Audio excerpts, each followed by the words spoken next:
வணக்கம். இன்றைய மாவட்ட செய்திகள். சேலம் மாவட்டம் ஆத்தூரில் பல்வேறு கட்சியிலிருந்து விலகியவர்கள் அதிமுகவில் இணையும் விழா நடைபெற்றது. அதிமுக பொதுச் செயலாளர் எடப்பாடி பழனிசாமி கட்சியில் இணைந்தவர்களுக்கு வாழ்த்து தெரிவித்தார். திமுகவுடைய லட்சியமே கமிஷன், கலெக்ஷன், கரப்ஷன். இதுதான் தாரக மந்திரம். இது எல்லா மாவட்டத்திலும் நடக்குது. ஒரு மாவட்டத்துல சொல்லாதீங்க. ஒரு மாவட்டத்துல வெளியில வந்துருக்கு, மீன் மாவட்டத்துல அங்கங்க இருக்குது. அது மட்டும் இல்ல, தருமபுரியில திமுக மாவட்ட செயலாளர் அவர் ஆடியோல பேசிய அந்த பேச்சுக்கள் எல்லாம் வெளியில் வந்தது. அதுல என்ன சொல்றாரு? மாவட்ட நிர்வாகத்துக்கு ஆளுகின்ற மாவட்ட ஆட்சித்தலைவரை மிரட்டுறார். சட்ட ஒழுங்கை காக்கக்கூடிய மாவட்டத்தில் சட்ட ஒழுங்கை காக்கக்கூடிய மாவட்ட காவல்துறை கண்காணிப்பாளர் மிரட்டுறார். நான் சொல்வது கட்டுப்பட்டு இருந்தால் இங்கே இருக்க முடியும், இல்லாவிட்டால் இருக்க முடியாது என்று மிரட்டுறார். ஒரு கலெக்டர் மிரட்டுறாரு, ஒரு எஸ்பி மிரட்டுறாரு. அப்படின்னா சாதாரண அலுவலெல்லாம் எங்க போய் நிக்க போறாங்க? இந்த ஆட்சியில எவ்வளவு ஒரு மோசமான கொடுமையான நிகழ்வு நடந்துட்டு இருக்குது. அரசு எந்திரம் எப்படி எல்லாம் தவறா பயன்படுத்துது. திராவிட முன்னேற்ற கழகத்தை வீழ்த்துவதற்கு தயாரா இருக்குது. எங்களுக்கு ஒரே எதிரி திமுக தான். மற்ற எந்த கட்சி எங்களுக்கு எதிரி கிடையாது. புரியுதா? திமுக வீழ்த்த வேண்டும், அதுதான் எங்களுடைய குறிக்கோள்.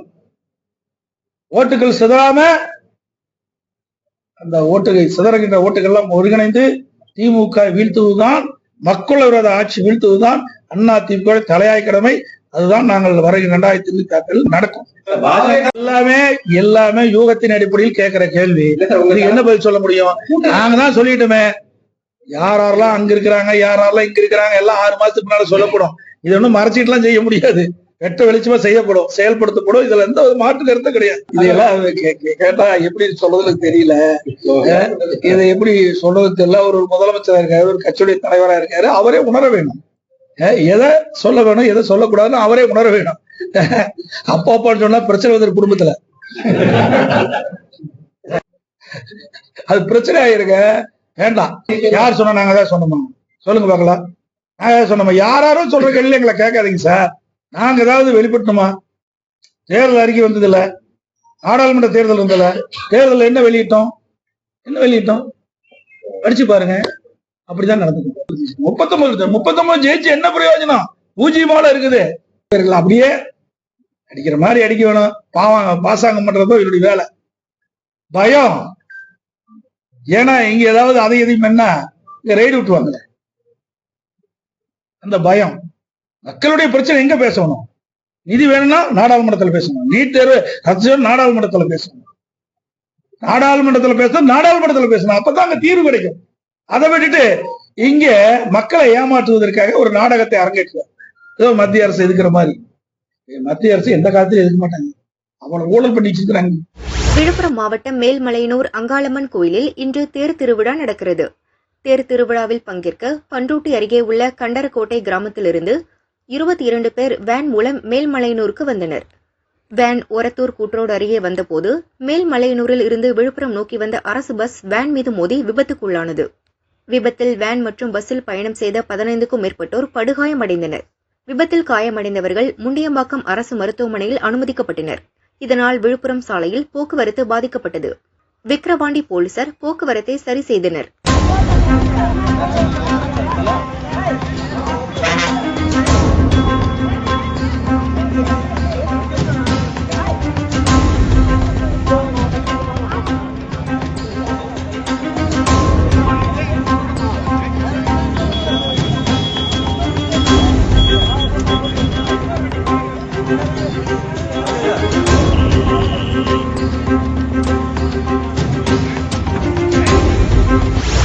விழுப்புரம் மாவட்டம் மேல்மலையனூரில் அமைந்துள்ளது புகழ்பெற்ற அங்காளம்மன் கோயில்.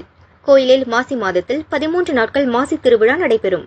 இந்த ஆண்டு மாசி திருவிழா கடந்த மாதம் 26ஆம் தேதி கொடியேற்றத்துடன் துவங்கி நடைபெற்று வருகிறது.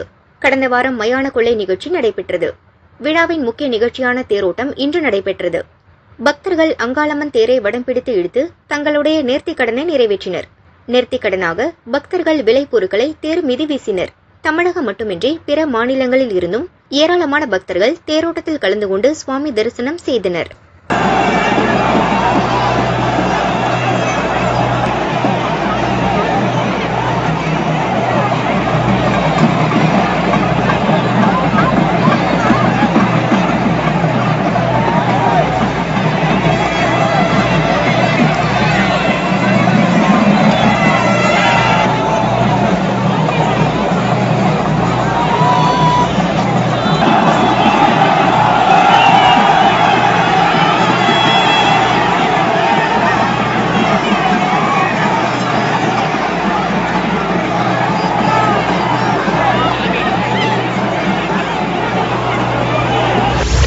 தரப்பினர் கடத்தலில் ஈடுபட்டு மீனவர்களுக்கு கெட்ட பெயர் ஏற்படுத்துகின்றனர்.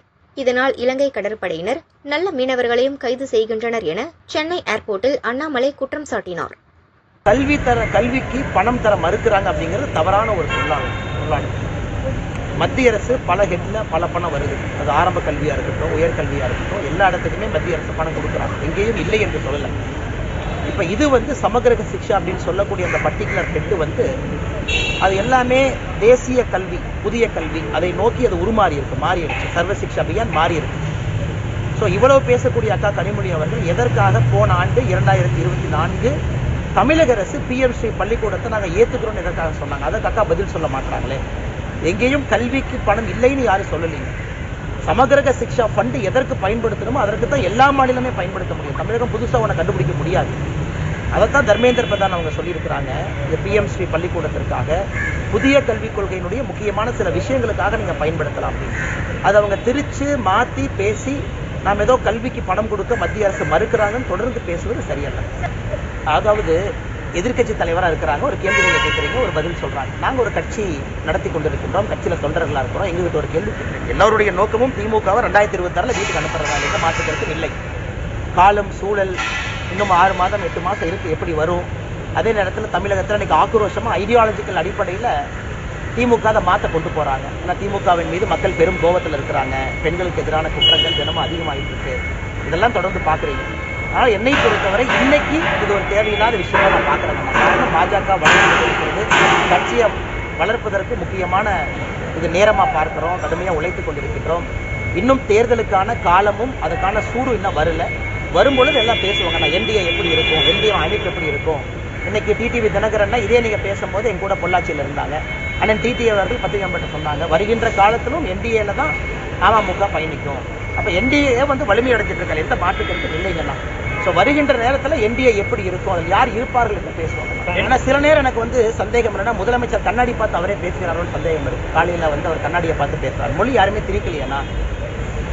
தமிழகத்தில் தனியார் பள்ளிக்கூடத்தில் எத்தனையோ CBSE பள்ளிக்கூடத்தில், எத்தனையோ ஸ்டேட் போர்டு மெட்ரிகுலேஷன் ஸ்கூலில் தமிழ் மொழி கம்பல்சரியே இல்லை. நம்ம தொடர்ந்து அதை தரவுகளோடு பேசுகிறோம்.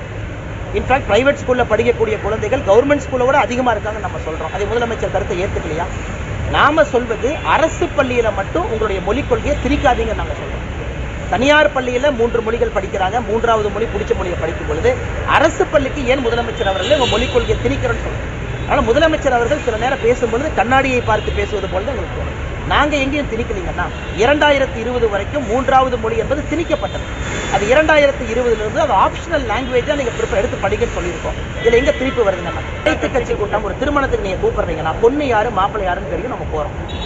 எந்த குடும்பம் தெரியும். அனைத்து கட்சி கூட்டம் எதுக்குமே தெரியாது. டீலிமிட்டேஷனை பத்தி யாரு சொன்னா? டீலிமிட்டேஷன் மக்கள் தொகை அடிப்படையில் நாங்க சொல்லவே இல்லை. டீலிமிட்டேஷனுக்கு கமிஷனும் போடல. எப்ப டீலிமிட்டேஷன் நடக்கும்னு யாருக்குமே தெரியாது. இவர் நாளைக்கு அனைத்து கட்சி கூட்டம் பெண்களை பற்றி, பெண்களுடைய பாதுகாப்பை பற்றி, பாஜக நாங்க போறோம், வாணிஜக்காரங்க எல்லாரும் போறோம், எதுவுமே சொல்லாதப்ப கற்பனையாக ஒரு அனைத்து கட்சி கூட்டம். கற்பனையா ஒரு கல்யாணத்துக்கு போவீங்களானே? நான் அண்ணன் கிட்ட சொல்றேனே, கற்பனையா ஒரு கல்யாணத்துக்கு வாங்க, பொண்ணு மாதிரி ஒருத்தவங்க இருப்பாங்க, மாப்பிள்ளை மாதிரி இருப்பாங்க, எப்படி அந்த கூட்டத்துக்கு போவீங்க? மத்திய அரசு அதிகாரப்பூர்வமாக சொல்லுகின்ற கருத்துக்கு நாங்க பொறுப்பு இல்லைன்னா 848 சீட் நாங்க சொல்லவே இல்லை. 22 சீட்டு தமிழ்நாட்டுக்கு வரும் சொல்லவே இல்லை. இந்தியாவில் டீலிமிட்டேஷன் வரும்பொழுது ஆர்டிகல் 81 படி பாப்புலேஷன் அடிப்படையில் தான் வரும் சொல்லவே இல்லை. கூடுதல் இருக்கு, அது 800, 900, 1000 இருக்கு. டீலிமிட்டேஷனை பத்தி எங்களுடைய கட்சி தலைவர்கள் பார்லிமெண்ட்ல பேசும் பொழுது ஒரே நாடு ஒரே தேர்தலை போல கமிஷன் கமிட்டி அது எப்படி வரும், எந்த அடிப்படையில் வரும். இன்னைக்கு அமித்ஷா அவர்கள் ஒரு படி முன்னாடி போய் ப்ரோரேட்டாங்கன்னு சொல்லி முடிச்சுட்டாங்க. அப்படின்னா இன்னைக்கு இருக்கக்கூடிய எந்த மாநிலமும் மேலையும் போக மாட்டாங்க, கீழே வர மாட்டாங்க. எல்லா மாநிலமும் அவங்களுடைய விகிதாச்சார அடிப்படையில் இருப்பாங்க.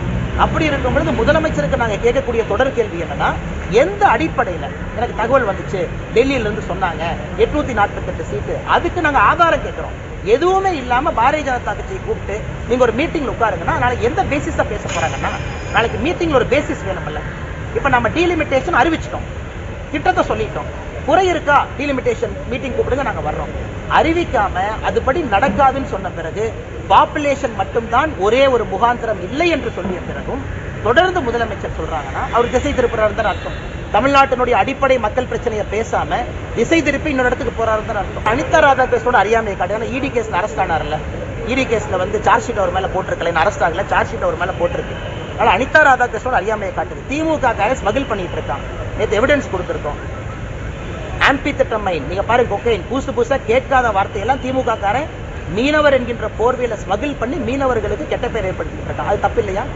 அப்ப இலங்கை கோஸ்ட் கார்டு வந்து பிடிக்கிறாங்கன்னா நல்ல மீனவர்களும் மாற்றாங்க. அதைத்தான் நான் சொல்லி காட்டினேன். திமுக காரன் இதை பயன்படுத்தி திமுக கட்சிக்காரன் கடத்தல ஈடுபட்டிருக்கான். இது அனிதா ராதாகிருஷ்ணனுக்கு தெரியாதா? அங்க இருக்கக்கூடிய எம்பி நவாஸ்கனுக்கு தெரியாதா? இங்க யாருமே கடத்தல்ல எந்த விதமான நார்கோட்டிக் பொருள் ஐசியில மாட்டலையா? அதற்காக இன்னசென்ட் மீனவர்களும் சிறையில போய் வைக்கிறாங்க, போட்டை செக் பண்றாங்க. அதனால இன்னைக்கு திமுகவுடைய கடமை இல்லையா? தமிழ்நாட்டினுடைய பார்டர் போலீஸை போட்டு கடத்தல்காரங்களை பிடிக்கிறது அவங்க கடமை இல்லையா? எதுவுமே செய்யாம ஏன் இந்த கடத்தல்காரர்கள் நல்ல மீனவர்களுக்கு கெட்ட பேரையே ஏற்படுத்துறாங்க? அது அனிதா ராதாகிருஷ்ணன் தெரியாதா? அதனால ஊழல் பண்றவங்களுக்கு கண்ணு தெரியாதுங்கண்ணா. இடி கேஸ் அவர் மேல இல்லையா? பிலிப்பைன்ஸ்ல போட்டு வாங்கினார், இங்க போட்டு வாங்கினாரு. அதனால என்ன அறியாமையில் அனிதா ராதாகிருஷ்ணன் பேசிக் கொண்டிருக்கிறார். கோவை ஈஷா யோகா மையத்தில் தமிழ் தெம்பு தமிழ்மண் திருவிழா பிப்ரவரி 27ஆம் தேதி துவங்கியது. 11 நாட்கள் நடைபெறும் திருவிழாவில் கைவினைப் பொருட்கள், உணவு, விவசாயம், கைத்தறி உள்ளிட்ட 150க்கும் மேற்பட்ட ஸ்டால்கள் போடப்பட்டுள்ளது. திருவிழாவில் தினமும் ஆதியோகி முன் பறையாட்டம், ஒயிலாட்டம், வள்ளி கும்மி உள்ளிட்ட நாட்டுப்புற கலை நிகழ்ச்சிகள் நடைபெறும். தமிழர் பண்பாடு குறித்து விழிப்புணர்வு ஏற்படுத்தும் வகையில் சிலம்பம், கட்டுரை, கவிதை, ஓவியம், கோலம், பறை இசை உள்ளிட்ட போட்டிகள் நடத்தப்படுகிறது. போட்டிகள் 16 வயதுக்கு உட்பட்டோர் மற்றும் 16 வயதுக்கு மேற்பட்டோர் என 2 பிரிவுகளாக நடத்தப்படும். மார்ச் 9ஆம் தேதி ரேக்லா பந்தயம் நடைபெறும். தமிழ் தெம்பு தமிழ் மண் திருவிழா கடந்த 3 வருடமா ஈஷால ஆதியோகி முன்னாடி நடந்துட்டு வருது. சத்குருவின் அருளோடும் ஆசியோடும் வழிகாட்டுதலின்படியும் இந்த நிகழ்ச்சி நடந்துட்டு வருது. இந்த நிகழ்ச்சி வந்து இந்த தமிழ்நாடோட கலாச்சாரம், தமிழ் மக்களின் பண்பாடு, வாழ்வியல் முறை இதெல்லாத்தையும் அடிப்படையாக வச்சு இதைய ஒரு டிசைன் பண்ணி இதில் எல்லாருமே இன்வால்வ் ஆகிற மாதிரி, எல்லாமே இன்க்ளூட் பண்ணியிருக்கிற மாதிரி இதில் கொண்டு வந்திருக்கு. கிட்டத்தட்ட ஒரு 150 ஸ்டால் வந்து இதில் போட்டிருக்கோம். நம்ம தமிழ்நாட்டில் வந்து இசை அப்படிங்கிறது வந்து வாழ்க்கையோட ஒன்றி இருக்குது. இசை இல்லாமல் எந்த விதமான ஒரு நிகழ்ச்சி கிடையாது. இப்போ நாம் வந்து விவசாயத்தில் நாம் நாற்று நடுறோம், பயிர் களை எடுக்கிறோம், எதாக இருந்தாலுமே ஒரு பாட்டு இருக்கும், அதுக்கு ஒரு இசை இருக்கும், அதுக்கு ஒரு வடிவம் கொடுத்துருப்பாங்க, அதுக்கு ஒரு இன்ஸ்ட்ருமெண்ட் இருக்கும். இது எல்லாமே நம்ம பல்லாயிரம் வருஷமா பயன்படுத்திட்டு வரோம். அதுல குறிப்பிட்டு சொல்லும்படியா 100 வகையான இசை இன்ஸ்ட்ருமெண்ட்ஸ் இருக்குதுங்க. இந்த மாதிரி 100 வகையான இன்ஸ்ட்ருமெண்ட்ஸ் பார்த்தா யாருமே இது வரைக்கும் பார்த்துருக்காத இன்ஸ்ட்ருமெண்ட்ஸ். இப்போ சிலதெல்லாம் பார்த்தீங்கன்னா அந்த மிலான்னு சொல்லி ஒரே ட்ரம்ல வந்து ஒரு 5 வகையான இன்ஸ்ட்ருமெண்ட் இருக்கும். அந்த 5 வகையும் வந்து ஒருத்தர் வந்து ஒரே நேரத்தில் இசைக்க முடியும். குறிப்பாக பார்த்தா திருவாரூர் கோவிலில் வந்து அந்த இந்த இன்ஸ்ட்ருமெண்ட் வந்து பல்லாயிரம் வருஷமா தொடர்ந்து பயன்படுத்திட்டே வர்றாங்க சிவன் கோயிலில். இந்த மாதிரி இந்த இன்ஸ்ட்ருமெண்ட் எல்லாமே வகைப்படுத்தி இருக்குது. இதுவும் மக்கள் பார்க்கும்போது ஒவ்வொன்றிலையும் ஒவ்வொரு விதமான ஒலிகள் வர்றது, அதோட வடிவங்கள் வெவ்வேறு மாதிரி இருக்குது, பிரமிக்க வைக்கிறதா இருக்குது. சித்த வைத்தியம் அப்படின்னா சித்தி அடைந்தவர்களால் கண்டுபிடிக்கப்பட்ட வைத்திய முறை சித்த வைத்தியம். இது எல்லாமே பார்த்தீங்கன்னா நம்ம அன்றாடம் பயன்படுத்துகிற பொருட்கள். அந்த அன்றாடம் பயன்படுத்துகிற பொருட்கள் வந்து முறைப்படி எந்த அளவுக்கு நாம் பயன்படுத்தினோம்னா அது எப்படி உணவே மருந்து ஆகுது அப்படிங்கிறத அதை கண்காட்சிப்படுத்தியிருக்காங்க. அதில் ஈஷா சம்ஸ்கிருதி குழந்தைகள் அவங்களோட சிலபஸ்ல இந்த சித்த வைத்தியம் அப்படிங்கிறது ஒன்றா இருக்குது. அந்த சித்த வைத்தியம் கற்றுட்டு அந்த குழந்தைங்க வந்து அதை டிஸ்பிளே பண்ணியிருக்காங்க, அதை எல்லாருக்கும் எக்ஸ்பிளைன் பண்ணுறாங்க. இதுலேயுமே நம்ம இந்த மாவட்டங்கள் பல்வேறு பகுதியிலிருந்து வர குழந்தைகள், பெரியவங்க எல்லாமே வந்து இதை ரொம்ப ஆர்வமாக பார்த்துட்டு இருக்காங்க. வர்ற 7ஆம் தேதியிலிருந்து 9ஆம் தேதி வரைக்கும் நாட்டு மாடுகள், குதிரைகள் சம்பந்தமான கண்காட்சி வந்து வச்சிருக்குது. இதில் தமிழகம் முழுக்க இருந்து வர கண்காட்சி மட்டுமல்ல, அது சந்தையாக வச்சுருக்காங்க. இந்த சந்தையில் வந்து விதவிதமான நாட்டு மாடுகள் கிடைக்கும். யார் ஒவ்வொருத்தருக்கும் ஒவ்வொரு விருப்பம் இருக்கும். எனக்கு காங்கேயம் விருப்பம், உம்பளச்சேரி விருப்பம், தார்பார்க்கர் வேணும், சாகிவால் வேணும். இந்த மாதிரி வெரைட்டிஸ் வந்து அங்கே வந்து கண்காட்சிப்படுத்தி சந்தைப்படுத்தி இருக்கிறாங்க, சந்தைப்படுத்த போகிறாங்க. அது 7ஆம் தேதியிலிருந்து 9ஆம் தேதி வரைக்கும் நடக்கும். நிறைவு நாள் நிகழ்ச்சி வந்து 9ஆம் தேதி நடக்குது. அன்னைக்கு வந்து நம்மளோட பாரம்பரிய ரேக்லா பந்தயம் வந்து ஆதியோகி முன்புறம் நடக்குது.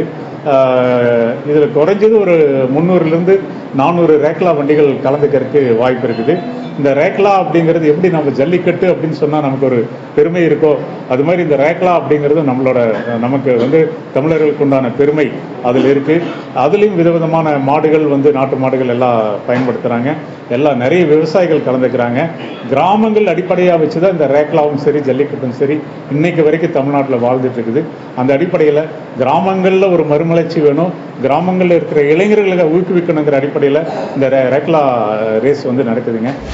ஸ்ரீரங்கம் அம்மா மண்டபம் விஸ்வ இந்து சேவா சமிதி வளாகத்தில் உள்ள விஸ்வ விநாயகர் கோயில் கும்பாபிஷேகம் விமரிசையாக நடைபெற்றது. பூர்வாங்க பூஜை, கணபதி ஹோமம், வாஸ்து சாந்தி, ரக்ஷா பந்தனத்துடன் யாகசாலை பூஜை துவங்கியது. யாகசாலை பூஜைகள் மகா பூர்ணாகுதியுடன் நிறைவடைந்தது. யாத்ராதானம் முடிந்து கடம் புறப்பாடானது. சிவாச்சாரியார்கள் வேத மந்திரம் முழங்க கோபுர கலசத்திற்கு புனித நீர் ஊற்றினர். விஸ்வ விநாயகருக்கு சிறப்பு அபிஷேக அலங்கார தீபாராதனை நடைபெற்றது. அன்னதானம் வழங்கப்பட்டது. ஏற்பாடுகளை விஸ்வ இந்து சேவா சமிதி நிர்வாகிகள் செய்தனர்.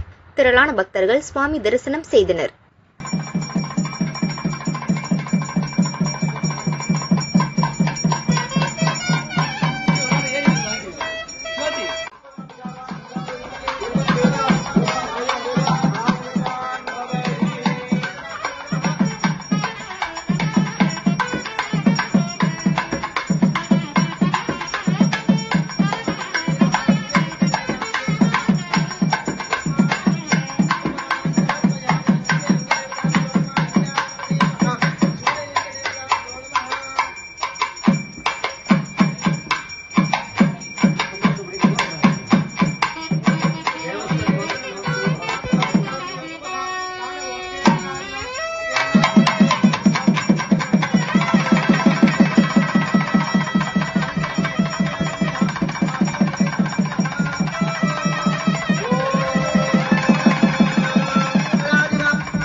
மதுரை விமான நிலையம் செல்லும் ரோட்டில் உள்ள தனியார் விடுதிக்கு எதிர்ப்புறம் ஈச்சநெறியில் சாக்கு மூட்டையில் மனித உடல் இருப்பதாக பெருங்குடி போலீசாருக்கு அப்பகுதி மக்கள் தகவல் தெரிவித்தனர். பெருங்குடி போலீசார் மோப்பநாய் தடவியல் துறையினருடன் ஆய்வு மேற்கொண்டனர். சம்பவ இடத்திற்கு வந்த மதுரை எஸ்பி அரவிந்த் விசாரணை மேற்கொண்டார். மூட்டைக்குள் 35 வயது மதிக்கத்தக்க பெண் சடலம் இருந்தது. நெஞ்சு பகுதியில் 2 காயங்கள் இருந்தன. இறந்து 4 நாட்கள் ஆனதால் முகம் சிதைந்து அப்பெண் யார் என்று கண்டுபிடிக்க இயலவில்லை. மோப்பநாய் அங்கும் இங்கும் ஓடியது. கைரேகை நிபுணர்கள் தடயங்களை ஆய்வு செய்து வருகின்றனர். அந்த பகுதியில் சிசிடிவி கேமரா பதிவு இல்லாத நிலையில் பெருங்குடி போலீசார் தொடர் விசாரணை மேற்கொண்டுள்ளனர்.